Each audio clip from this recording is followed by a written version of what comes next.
Middle class, they get their income based from salary. Wealthy people, on the other hand,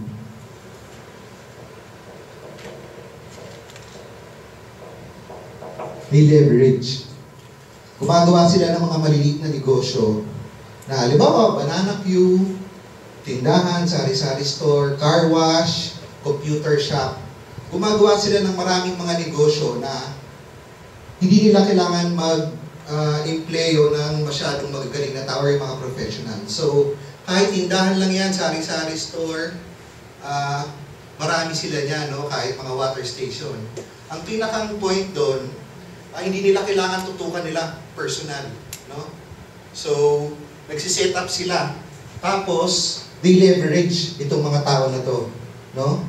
Ang pangatlo, sa rich naman,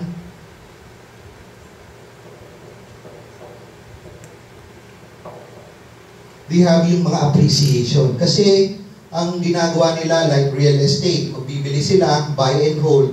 Pagbili nila nun, hintay na lang lumaki at saka nila binibenta. Stocks, ganun din yun. These are mga ginagamit ng mga rich people para yumaman. Bibili ng stocks, real estates, businesses, no? Tapos palalaki nila. Okay? So, salary, job. Ano ibig sabihin ng job? Trabaho. Tama. Yung isang meaning.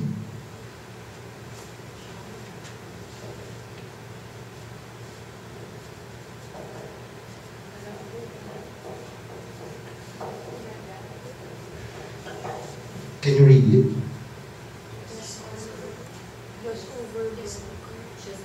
What's the word? What's the phrase? Just over broke. No?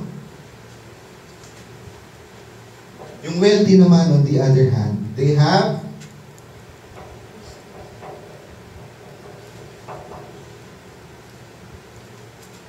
cash flow. Tuloy-tuloy ang pera nila.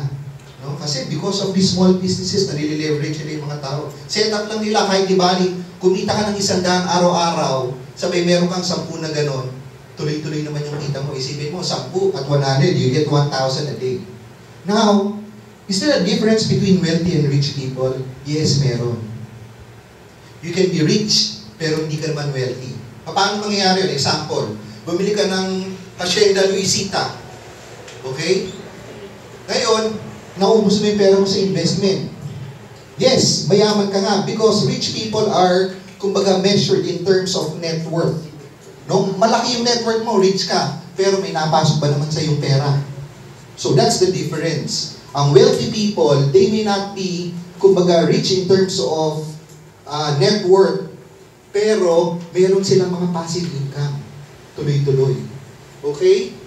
So, net worth.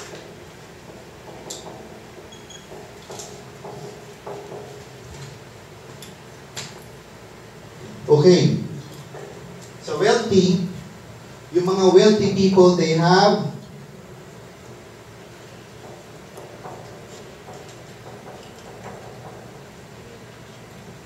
time freedom. Ano, meron yung wealthy? Pakiulit. Time freedom. Okay. Kumain na ba kayo? Meron tayong pansit dyan. Time freedom. Okay? Rich people, on the other hand, have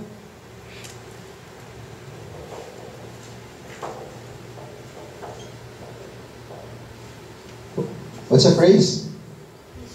Peace of mind. Okay. Alam nyo ba, itong kaalaman lang na ito, kung nalaman ko na to nung high school pa lang ako, siguro ngayon bilyonary na ako. Okay? So nalaman nyo na pwede ka palang kumita na through setting up small businesses. Tapos, pag meron ka ng maraming pera, maraming mga small kabuhayan, that's the time you play the game of mga rich people. No? Ang tawag dito, number 1, this is a strategy. Financial engineering. Okay, what's the phrase again? Financial engineering. Okay, pwede niyo pong palakpakan yung sarili niyo. Itong technique na ito, ang gagawin niyo lang, from your job, invest na kayo ng mga maliliit na negosyo. Maliliit lang, no? Start small. Di baling kumita yan piso-piso, no? There's what you call opportunity cost. Sa bangko, pag hindi namin na-invest ang pera ng isang segundo, isang oras, that there's an opportunity. That's opportunity loss para sa bangko yun. So, kailangan ma-maximize namin yan. No? Ngayon pa lang, kailangan mag-start na kayo ng mga businesses, kahit 5-5, kahit piso-piso. Basta importante, kumikita na kayo. Okay? Oh, by the way, pwede ba tayo magkaroon ng game para medyo mabuhay naman tayo? Pwede. Okay lang sa inyo? Sino nagsasabing, pakita sa kamay. Okay. So, ang game natin, ganito ha. Pag sinabi kong make sense, kung sino yung katabi mo, sasabihin mo, aapiran mo siya. Sasabihin mo, ang husay mo kabayan. Ulitin ko ha. Ang sasabihin nyo, ang husay mo kabayan. Pwede ba nating sabihin yun? 1, 2, 3. Ang husay mo kabayan. Thank you so much. Pwede bang palakpakan natin ulit yung sarili natin? This time, kailangan may appear na kung sino yung katabi mo. Okay, kung wala kang katabi, pakitaas yung kamay.